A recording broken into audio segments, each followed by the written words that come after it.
Welcome to Inflection Point Podcast, where our mantra is cultivating change from the inside out. Join your hosts, Anita Russell, Mavis Bauman, and Gail Hunter, as we create a brave space for conversations about racism, personal transformation, and accountability. Conversation provides a means to dive deeply into your thoughts, ideas, and beliefs and examine what emerges in your words, actions, and behaviors. The show is a journey towards anti-racism by cultivating change within yourself first and then out into the world. Learn to engage in racial dialogue using 4 tools: courage, conversation, relationship, and accountability. Discover how truth, reconciliation, and healing can emerge from honest and deliberate conversations. Manifest social change right now on Inflection Point Podcast.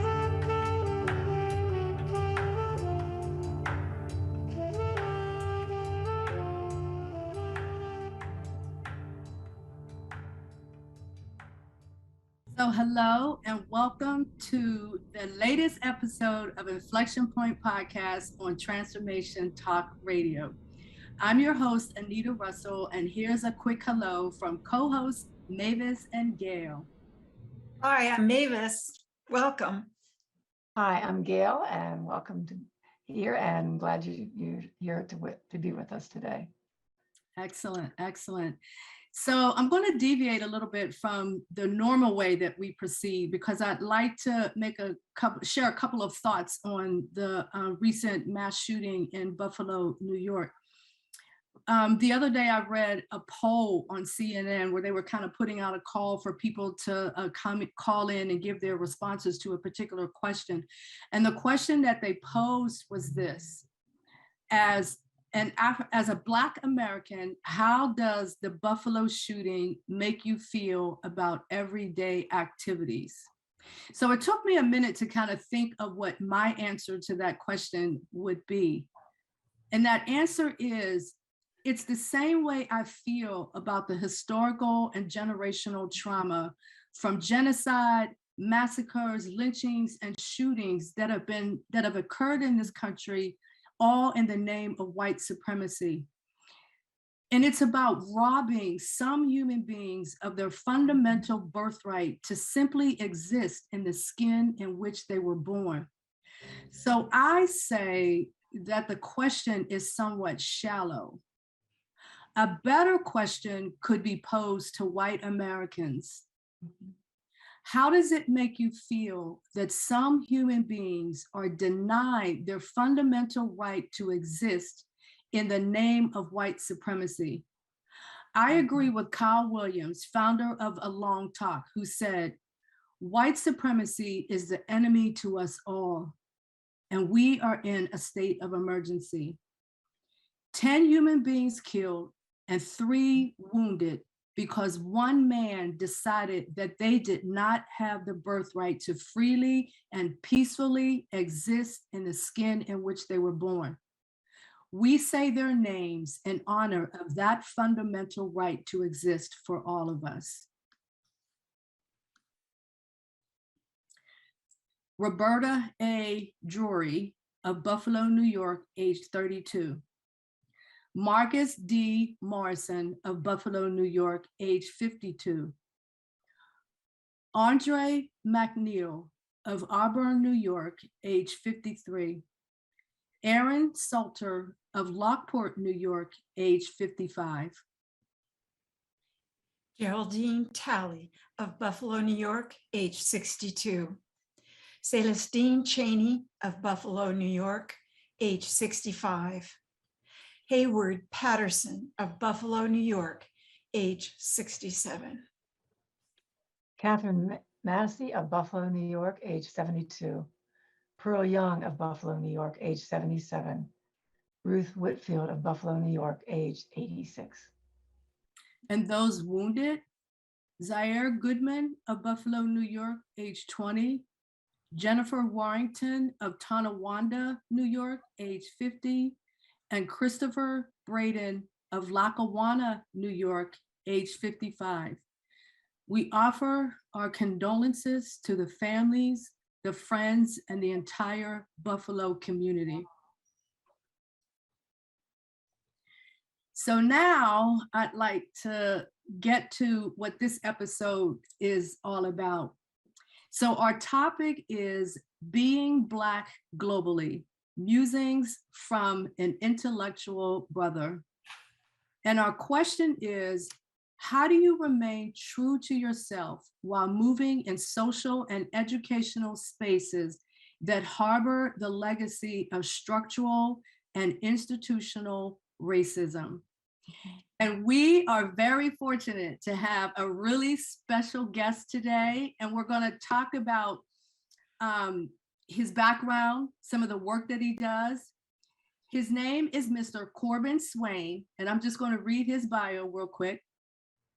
Corbin Swain is a PhD candidate in biological engineering, working in the laboratory of Professor Ed Boyden at MIT. He is developing new microscope systems to image and study brain activity in small organisms. Corbin is committed to mentoring students from diverse backgrounds through his work as a facilitator for the MIT Talented Scholar Resources Room and a teacher for the Seminar XL program. He also attends the annual Biomedical Research Conference for minority students each year to meet and recruit students to MIT programs and graduate departments. Outside of research, Corbin enjoys photography and traditional photographic printmaking, and his poetic words are just as powerful as his photography, making him the epitome of an intellectual brother. So welcome, Corbin. Oh, thank you. Thank you. I'm glad to be here. Glad to be here. Excellent, excellent. So why don't we start the conversation off by you just giving us a little bit of your history, your background, where'd you grow up, and all that sort of thing. Yes, definitely. And thank you for having me today. I think I'll go into a bit of my personal history, but I think in thinking about my own background, there's actually a poem that I've written called The Silence of Michael Brown. And the beginning of that poem goes through names from when I was born until present day of people who've been slain, Black people who've been slain, mostly by law enforcement. Taisha Miller, Amanda Jallo, Sean Bell, Katherine Johnson, Tariqa Wilson, Oscar Grant, Tamir Wright, Michael Brown, and so many names. And so I think as much as I have my own personal story, I think so much of that has been defined by interacting with the news and the reality of the story, the trauma, the triggers, both nationally, internationally, and personally, of systemic and acute violence against Black people. So I think, and I appreciate you all taking the time to say the names of those in Buffalo. But yeah, stepping from there and knowing that that's critical. I am a native of Huntsville, Alabama, born and raised, and I think I really had the privilege of growing up and being founded in kind of the Black church. Both my parents went to church. I was part of a historically Black Baptist church, one of the oldest in the city, First Missionary Baptist Church, and also 2 HBCUs in the city, with one of them being right down the road, Oakwood University. And so I think that was kind of culture, and people always ask me, are you from Huntsville? Are you from Alabama? What are all your encounters with racism? And I think that I'm really thankful that like that was not a core experience when I was growing up. Um, and I really had a chance to just be incredibly curious. My mom always tells the story of how when I was maybe 3 or 4 years old, I was asking about a telescope, and they had never mentioned a telescope to me. And so I fell in love with science and engineering from a very young age. Um, that's something that I've always been interested in. And I think that interest has grown and grown. In high school, I was part of an engineering program. I was also able to do different experiences at Vanderbilt, Auburn University, other schools, just really getting to dive into what it means to be a scientist. Inventor was kind of my, what do you want to be when you grow up? I wanted to be an inventor. And you mentioned kind of intellectual brother, and that's another poem of mine, and it kind of talks about a tension that I had as I was growing up, where I really wanted acceptance from my Black peers and Black family and being like super interested in science and academics. But I also wanted, you know, I was also interested in dancing and rap music, and I didn't want that to be the only thing that was associated with me being Black. And so I think there was very much a kind of learning how to navigate and finding people who affirmed, all of me, and also trying to ask people to step into affirming all of me was something that was big for me growing up. Yeah.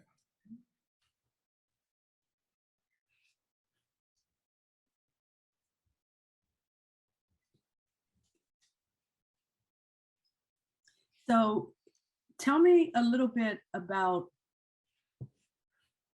as you were traversing all of these different spaces, because you've named quite a number of different spaces. What were some of the things that sort of occurred to you that you might be a little bit different from other people? Because you and I, when we were talking earlier, I had shared with you that I had that same kind of interest in science. And I was the kid that had the chemistry set, and the goggles and the lab coat and all of that. And so, but I went to art school and I studied interior design. So it's just this nice mixture of these different types of interests. And so if you could talk a little bit, share a little bit more with our audience about how all of that developed and how did it show up, and what were some of the experiences that you were having as it showed up? Because I know you also had shared a story about your high school teacher and your your interest in photography. Yes. So yeah, I think it showed up in a lot of different ways. I think I'm very thankful. I went for first through 8th grade. I was in 2 different private schools, and so in middle school, I was actually able to be a part of this group called Science Olympiad. And so we were on a team, but not to do sports, to like solve science puzzles or build robots and different things. And so I think that was something that was really fun. But then, I also was really into, I did track in middle school and kind of enjoyed that aspect too. And I think coming, as you mentioned, in high school, I was able to get exposed to the art of photography, and I had this absolutely incredible teacher who basically took us and taught us how to develop pictures from pinhole cameras, working in the darkroom, traditional printmaking, developing film. And I think something that's kind of a through line throughout all of my experiences is just this opportunity to create or be creative. And so whether that's, learning how to excel, like, in running form and how to get a certain way, or learning in my photography work, how do you craft a perfect kind of print, or learning in engineering, how do you design a system that accomplishes the goal? And I think like that process of learning and creating and that rhythm has drawn me to a lot of different things. And then, as you know, kind of alluded to, in my senior year of high school and first year of undergrad, I got exposed to poetry and specifically spoken word poetry. And what are all the ways you can write and speak and move your body to convey messages and like get emotions out and connect with other people too. Yeah. Excellent, excellent. So Mavis, I know you want to comment about the photography aspect, considering the fact that you're a photographer yourself.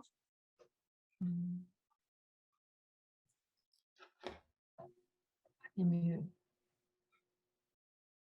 Sorry, I'm muted because I have a puppy stepping around. Sorry. Yes, I looked at your photos and I love them. And the black and white medium is just so gorgeous. I never developed photos myself. I kind of got started in the digital age. So I envy that as well. I just think it's so interesting that all of these interests crossed your paths.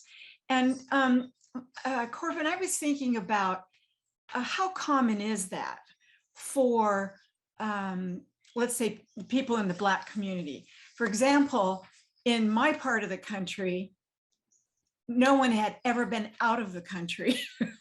No one had had a car stolen. You know, so things were kind of geographic matters and issues of just accidents of birth.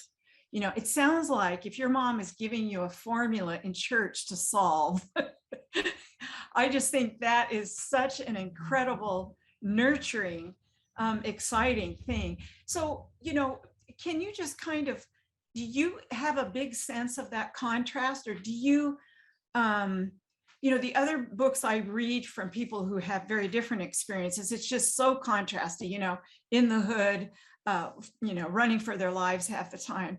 So how do you contrast those things? And that relates to the question I had, which I had almost lost.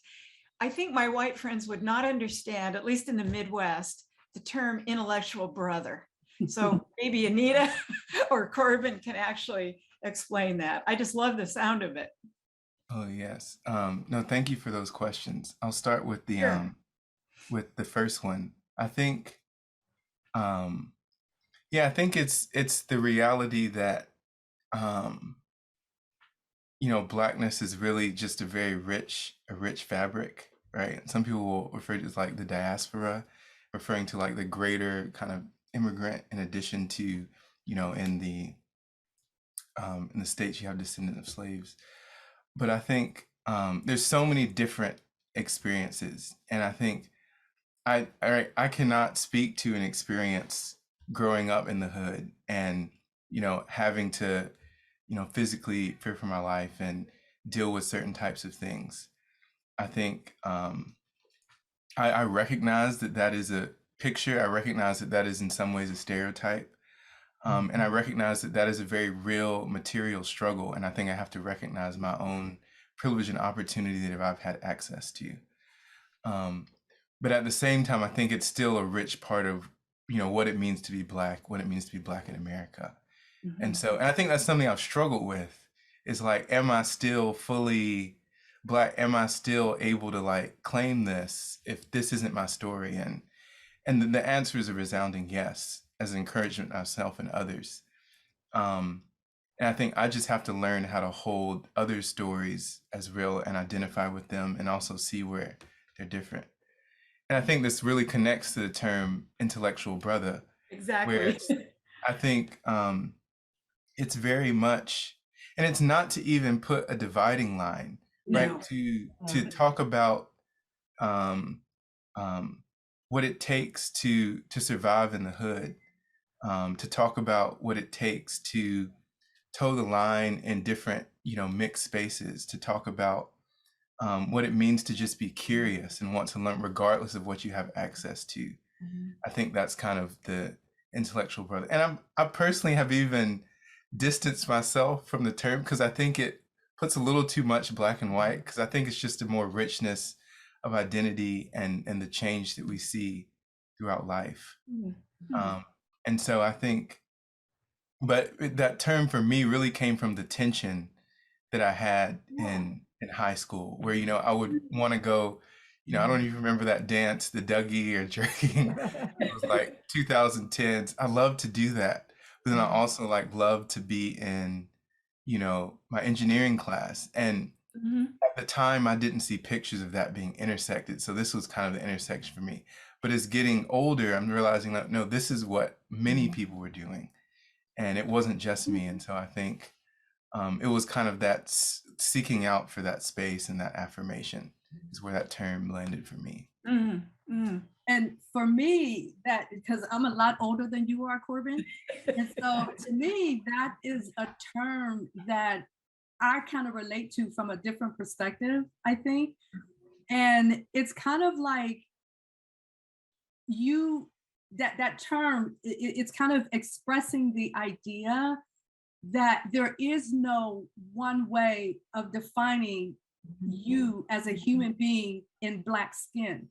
And I think that's kind of what we sometimes struggle with, is that there's so much about who we are that is monolithically ingrained in people's minds.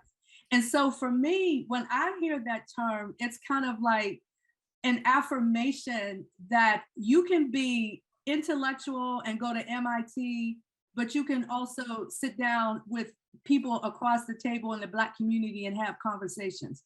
Though you may not have experienced a particular thing, just the fact that you are a part of that makes you a part of that community.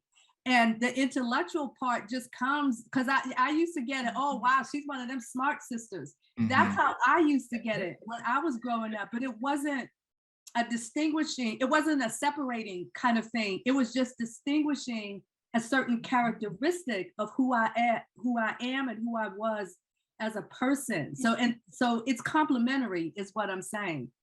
So that's how it always kind of resonated with me. So we're going to move on, actually, because I really want to start digging into the main question that we want to focus on here. And that question is, how do you remain true to yourself while moving in social and educational spaces that harbor the legacy of structural and institutional racism? Now, I'm asking that question from the perspective of the fact that you, Corbin, are a PhD student at MIT. And I recently read an article, or it was a letter that came from the president, Rafe, how do you pronounce his name? President Rife. President Rife. Okay, so President Rife's message, this was something that I read that was written around February of 2018. They have uncovered a range of evidence showing how MIT's early decades were shaped by the post-Civil War process of Reconstruction, from MIT trained engineers rebuilding the South's war-torn railroads to our links to many industries, from mining to textiles, that had depended directly or indirectly on labor from enslaved people. The students also found evidence of how the ugly racial attitudes of the day played out in student publications and even aspects of the curriculum. Perhaps the most jarring finding, an 1850 Virginia census document, which shows that before William Barton Rogers moved to Boston to found MIT, he and his wife, Emma, held 6 human beings as slaves. And so I've read articles from MIT, Princeton, and Harvard, where they're starting to really publicly recognize their institution as being directly sort of cultivated out of slavery and having, enslaved people and that sort of thing. So the question that I have for you, Corbin, is how do you manage that as a PhD student in MIT? And tell us about some of the activities that you're involved with that kind of fall into that space of acknowledging the real history of MIT. Yes, that's big. Mm-hmm. I'll start with a quote that kind of stays in the back of my head, but it's from an article by Fred Moten, Stefano Harney, the University in the Undercommons. And so the opening paragraph starts like this: the only possible relationship to the university today is a criminal one. Continuing, certainly this much is true in the United States. It cannot be denied that the university is a place of refuge, and it cannot be accepted that the university is a place of enlightenment. In the face of these conditions, one can only sneak into the university and steal what one can. To abuse its hospitality, to spite its mission, to join its refugee colony, its gypsy encampment, to be in but not of. This is the path of the subversive intellectual in the modern university. And so I think I love this, kind of like the relationship one should have is one of theft. And it's kind of some radical language, but I think it gets at, we have to acknowledge, as the quote from President Rife does, the history of all of these institutions is to perpetuate some of the same types of, unfortunately, white supremacist frameworks. The process of being professional, I'm sure you've heard the things about hair, what's professional hair, being meritocracy, who actually has merit, who has access to merit, individualism, pulling yourself up. All of these things are like foundations of what it means to be at a place of higher learning. And so I think I have to be critical of that and be aware of that going in, but I also have to be like deeply grateful for the investment that my parents have made in allowing me to be here. And so I think for me, the main way it looks to me is just building community. There are people here who are struggling. There are people who may not find themselves at home in a place like MIT, but can we create a space and carve out a pocket where, we can be in community? So a key way for that was the Black Graduate Student Association, which is an organization I was the chair of for 1 year and served on another year. And I think just having a place for people to like look at one another and say, was what just happened actually am I crazy, or was that problematic? And like for someone to say, yes, like that's real. And I think because there's so many, there's multiple times where I've walked, in my lab building and someone's like, wait, why are you here? Why are you on this floor? I'm like, I'm a PhD student, and I think it can be so hard to find that belonging. But I think community is a key way to really find that. It's and something that we can co-create, right? Coming back to that theme of creating together. Knowing each other makes such a difference. Yeah, definitely. Otherwise, we do stereotype. Yeah, seeing each other, proximity. Really seeing each other. Yes. Clearly. Yes. And connecting the humanness between us all. Yeah. Corbin, you wrote an article that I'd read earlier, not too long ago, on an Inquisition of Liberation. And I love how you talked about the difference between diversity and inclusion and equity and justice. And I was wondering if you could talk a little bit more about that, because that is really brilliant. And you're right, we do need to focus more on the equity and justice, definitely. Yeah. And Corbin, before you jump into your answer to that question, we have to take a quick break.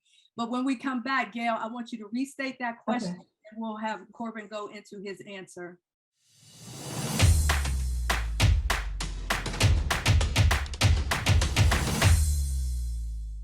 So welcome back to Inflection Point podcast on Transformation Talk Radio. Our topic for the hour is Being Black Globally, Musings from an Intellectual Brother. And we are entertaining the question, how do you remain true to yourself while moving in social and educational spaces that harbor the legacy of structural and institutional racism?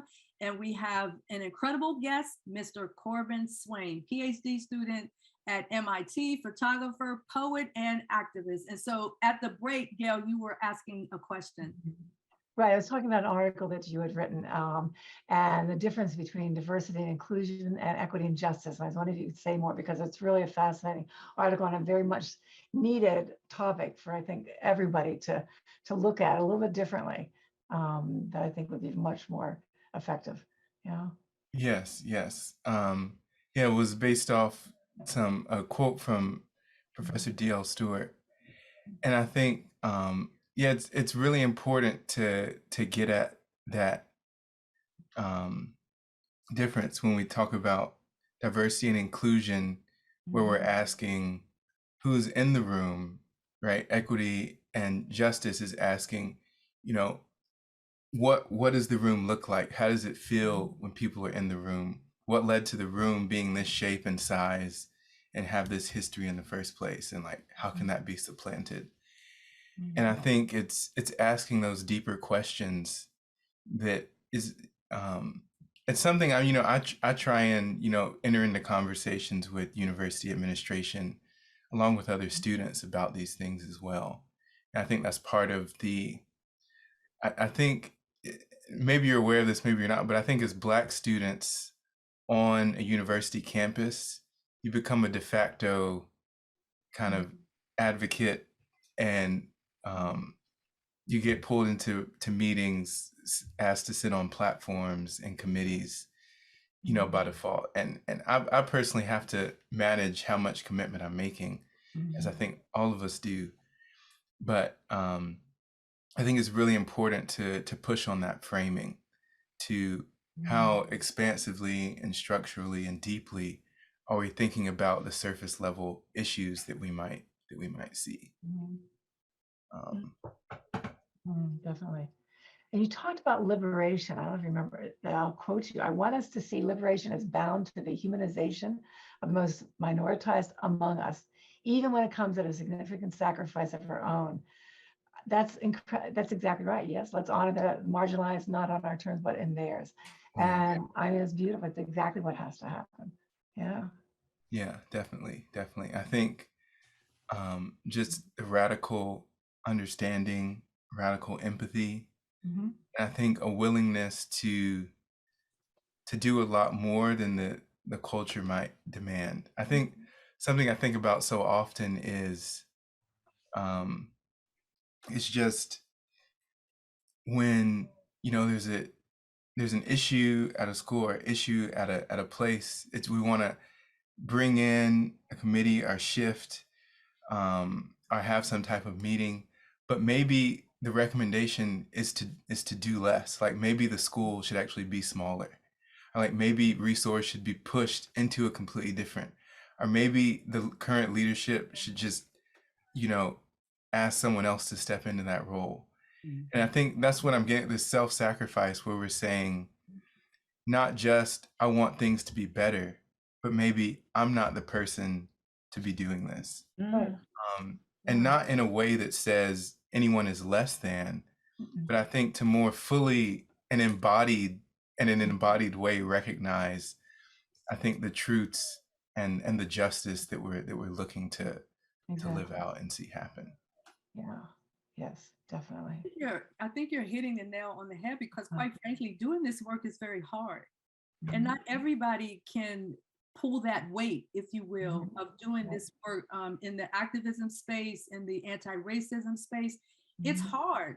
It's hard, and it's also continuous, because it's a constant. We're constantly up against either this, or we're up against that. We're up against this shooting, or we're up against this issue, and all of that. So the battle is constant, and not everybody is cut out to really do this work. And I think it's important to your point, for individuals, if you're not really cut out to do this work, that you do step aside, because you could end up being a hindrance to it all. Right? Yeah. That's Right. big. As you say, Anita, sometimes we don't know what we don't know. Yeah. Even people with the best of intentions are pushing, and they don't know what they're pushing for. Right. They appear to be helping or trying to help. Yeah. And an important piece of that actually a very courageous piece of that is when a person gets to the point where they can acknowledge, I really don't know. Yeah. Yeah. And I need people like Anita or Corbin or Mavis or Gail to help me to understand, because I just don't know what you know and what you experience and that sort of thing. So it's a lot. It's a lot. So I'm actually going to shift the conversation a little bit. And we're going to talk about your activism through your poetry and your photography. So how does activism for you, Corbin, intersect with your work as a photographer and your work as a poet? And I think somewhere in here, I would like to ask you to actually recite one of your poems. Yes, definitely. I think the intersection has been very fluid for me. I think my poetry and really for me, really, I consider myself like spoken word, because I think there's something very specific about standing in front of people and saying it. That was really a space for me to find my voice. And I was in St. Louis in 2015 after the killing of Michael Brown. And I think processing what that meant for me, and I had friends messaging me, are you okay, and everything, and like processing how I was feeling really came through poetry. And I think, and even as we started this the podcast today, I think just the names and like holding those as sacred is something that poetry has given me. And not just as a list to recite, but as like actual people, actual stories, actual realities to hold. I think it gives me a platform to speak and give name to emotions that can be really hard and really raw. A lot of my poetry is very visceral and emotional. And I think it's part of my own processing, but also kind of a communal catharsis as well, that I think I'm thankful and to have my poetry serve in that way for myself and others. And I think for photography, I really see it, I think, as a creative work. And I think there's ways where it's intersected. But I think it's really an opportunity. I love to just capture people in the moment as they are, and especially through portraiture. And so I think being able to create a relationship and connect with people, and share who they are, what they look like, a moment in time, a narrative, I think is really big as well. I love that part of it too, Corbin. I should show you a couple pictures I took of Anita when we were in Rwanda together, just being greeted by the Rwandan survivors, and the joy and the, you know who I'm talking about, Leonira, right? Yeah. It's such it's just a rush to catch something like that. You cannot stage it, you can't expect it or anything, but you just watch, right? You just watch what's going on. Easier to be behind the camera, right, Corbin? Yeah. So what poem are you going to do for us? So yes, we're on the theme of, I think, thinking about what it means to exist in the school, and process moving in these spaces that harbor the history. And I think something that has been a very unfortunate, consistent experience for me at schools has been instances where there'll be some type of racist output, be it a post or some type of interaction, experience with campus police, or like a theme at a party or something. that will happen on campus, and the university will respond, and it'll get kind of brushed over.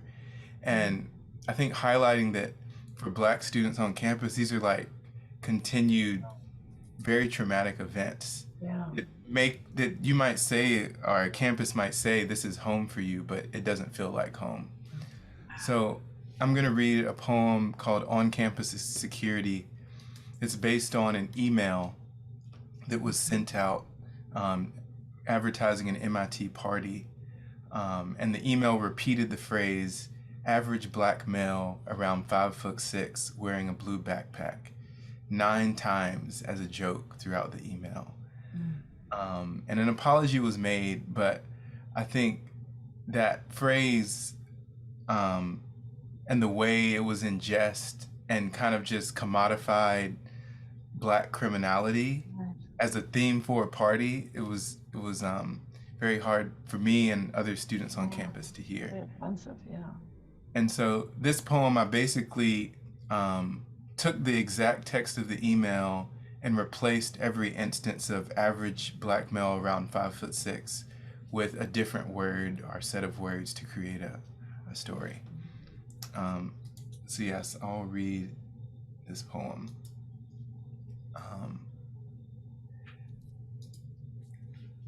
You're walking in the halls. There's no one around and the lights are out. Out of the corner of your eye, you spot it. Racism. It's following you, about 0 feet back. It gets down on all fours and breaks into a sprint. It's gaining on you, concealed, as an honest mistake, an unvetted email. You're looking for your room, but you've locked yourself out. It's almost upon you now, and you can see there's its face on its face. My God, its face is everywhere, running for your life from the empty promise of diversity and inclusion. It's louder than the pipes. You're not welcome here. Lurking in the shadows, recurrent door surfer sloshing from the streets of America onto the halls of MIT, living in the basement. William Barton Rogers and the enslaved people his family owned, searching for a Nelly? 'Cause only a student ID can unthug the Black man, put it on a slingshot, actual cannonball, iron skin too thick to let this come between me and my degree. Now it's dark. You seem to have lost it, but you're hopefully lost yourself. Stranded with a stranger, you creep silently through the trash chute. Aha! There, in the distance, a small hatch with a light on. Hope! You stealthily move toward it, but your leg, it's caught in our shit, gnawing off your leg. Quiet, quiet, limping to the hive mind. Quiet, quiet. Now you're sitting at our party, sitting inside a lie instead of a home. Oh. That's incredible. That is absolutely incredible. Thank you. That's so true. Yeah. Visual. It's visual. Oh, And it connects to the emotion, like, right. It's a heart. like Yeah. a person that CNN, what I mentioned earlier. So how do you feel about this particular thing? But it's not just that particular one. Yeah, It's the whole concept of racism. And I love the way you depicted it as something that is constantly chasing us down. Right. Yeah. That's And right. we're constantly trying to figure out how to dodge so that we don't get caught up in the fire. Right. And not even knowing what you're dodging, not even knowing what it's going to look like, right? It's and where it's going to come out. I mean, yeah. But not, even with not knowing, you know it's always there. Yeah. And Yeah, the right. possibility of it pouncing on you is always there. Mm-hmm. It's walking through life, always having that fear, that awareness, that fear, right? When's it going to happen? How's it going to happen? I don't see it as fear.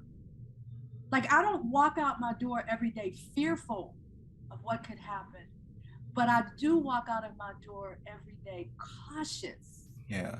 just being very cautious. And, you know, I was explaining to Mavis earlier, I use Uber a lot. So when I get in an Uber car, I get an instant feel for what's the vibe inside this car. Is this vibe going to be friendly? Is this vibe not going to be friendly? And by the grace of God, I've never had an unfriendly Uber incident or anything like that. But your radar is just always on because you just don't know, but you still have to walk through spaces. You still got to do your life. You still got to do your photography. You got to be in your lab. You got to be in all of these different places. And so you can't allow the racism to destroy you. Right? Doesn't feel like a little bit like a hypervigilance, like you have to have that conscious awareness a little bit of Yeah. wherever you are and whatever you're doing, you know, and that's where the trauma comes from, right? That it's a trauma reaction. And yeah, and they talk about life expectancy. Right. And, Yeah, absolutely. It's a very powerful Sure. concept. That's level of stress, the depth of that. I mean, that's living with that always. It's always there. It's always there. It's always there. Like I think about, you know, I have my grandson Cairo, but I also have my grandson Zane, who's 14. And very tall. Him, like in the back of my mind, I'm always, it's literally in the back of my mind, I'm always saying a prayer over him. Keep him safe. Yeah. Just keep him safe. Yeah. Like whatever space he's in, just let it be a safe space. yeah. Like unconsciously, it's there. Right.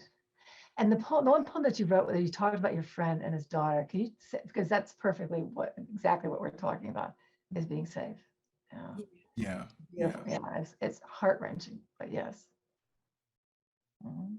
Oh, No, you have to one worry about about that. the Were you little were you asking me to share about that? Well, just that, just that if you wanted to, but it's just, it reminded me of that which you Oh wrote yeah. about, right? That how the little girl, the 6-year-old, was so joyful, happy in her day, was that daddy came home safe. Yeah, exactly. Yeah. No child should have to have that be the high point of their day. Right? Exactly. Yeah. Yeah. Corbin, I have to ask you, do you feel really free to speak at MIT about these issues, and have they ever pushed back at you on any of your articles, or how do they respond? The board, whatever. Well, I think there's I'm not the most kind of forward pushing. For the people who have asked me to speak or asked me to share, and it's like, if you're asking me to come, I'm not gonna pull any punches. I'm just gonna try and speak. And I think people on the surface, I think folks are willing to hear it. And I think especially in kind of the post 2020 time frame, that summer and the months after, I think there was a deep desire for people to want to hear and maybe get some of that. But I think it's different to like listen and give platitudes versus to actually ingest and say, wait, this actually has ramifications for the way I operate or move. And so, You mean what you say? yeah, the things that I say. It has ramifications. Yeah. Okay. Yeah. Where it's I mean, like, that's what we can add, right, the whole diversity. I can say diversity, justice, equity, inclusion. We can add that to the title of the office, but has the ethos of the campus office for diversity and inclusion actually shifted to represent those values? Right. Can you live in that And space? so I think that's where there can be a lack of listening. I mean, it's so many schools, institutions where, and it's given name, but in practice, Right. you don't always see it. If the energy in that room or space, you're not living in it, then they're just words, right? I just keep trying to get a sense of how big and intractable racism is. How much do the people in power, white people, want to hang on to it, to the point where there's still little microaggressions of shaming, you know, or I saw this article, yeah, you need to relax. I think you're right. I mean, I'm just seeing and reading so much more since 2020. But you know, there's got to be some shame there, or maybe the administration now is so removed from it, they're not concerned about that. I don't know. I just was curious. You know, at Fletcher, they're all about that and have been since their inception. You know, just about the world, the world. So, yeah. Yeah, I think, and yeah, feel free to let me know how we're doing on time. Yeah, we're at we have about 6 minutes to go, and I really want to make sure that in that time, I want you to talk about your the 50th anniversary of Bloody Sunday and that particular picture that you took, because I think even though the audience won't be able to see the picture unless it's something you can pull up real quick. I can pull that up. Yes. Yeah, that would be great. But if you could just maybe for like a minute or two talk about what were the circumstances of that image. Yeah, so I had the chance to be in Selma, Alabama for the 50th anniversary of Bloody Sunday, where they crossed the Edmund Pettus Bridge in the first attempt to march all the way to Montgomery. And so I took a series of photos during my time there. And so this is an image of kind of the large crowd that was gathered, and President Obama was going to speak that day. And kind of one of my favorite images was of these two men who were just present in the crowd, and they were looking actually at the scene I just showed you, and I asked them to look off at the bridge and took their photo. And I think it just captures the gravitas of that moment and all of us being there. And then here's another image of my mother that I was able to capture, where we were in this sea of people walking across the bridge. And it was just an incredibly powerful experience. And these images will definitely stick with me for a long So you time. can see in their faces, including and even your mother, the intensity of what everybody and the depth of what was being felt there, energetically, even emotionally. Yeah, it was just incredible pictures. So we're down to A 2 minute. minutes. And Corbin, if there's any thing that is there a website or whatever that you want to call out that our audience can Yes. go and visit and learn more about you, learn more about your work, your photography, and all that? Definitely. I would say Instagram is my main social media. So you can follow me at Corbin Swain and at Corbin Swain Photo. And we were speaking on activism today, and I really just want to take 30 seconds to talk about a kid named Moses Harris, who was disappeared in northern Mass into the Concord River, December of 2020. And so the family has been going through so much, and I've been in the streets with the family for about 6 months in 2021. And so his body was found 6 months later, but it was after an encounter with the police, and the family is still searching for answers. And these are one of those stories that you just don't hear about because it's not clear cut enough. There's no video. And so we're asking folks to call Rachel Rollins' office and just asking folks to read into the story of Moses Harris in Lowell, Massachusetts. So that's another. Do you have a phone number for Rachel Harris? I don't have that phone number, but it's Rachel Rollins, the U.S. Attorney for the District of Massachusetts. Excellent. Yeah. And we're down to 1 minute, and I'm your host, Anita Russell, and you can find out more about the work that I do on theplacetosoar.com. So Mavis, Gail, if you could kind of call out your information. Sure. I just got to thank Corbin again. Thank you so much. This is just such a lovely way to interact and learn. My organization is Seed a Better Life. You can find it on seedabetterlife.org. It is an organization to support the education of people in Rwanda affected by the genocide. Excellent. Gail?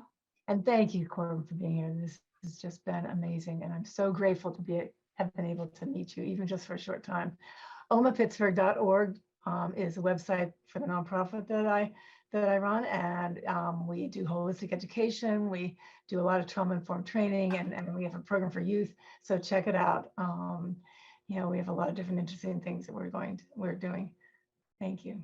Excellent. So thank you so much, Corbin Swain. You've been an incredible guest, and I thank you for the work that you do. And I'm looking forward to some of those things that are going to come out of your research as well. Yes. Yeah. I'm going on Instagram. Yeah, this is Anita Russell signing off from Inflection Point Podcast on Transformation Talk Radio, and we will see you next time.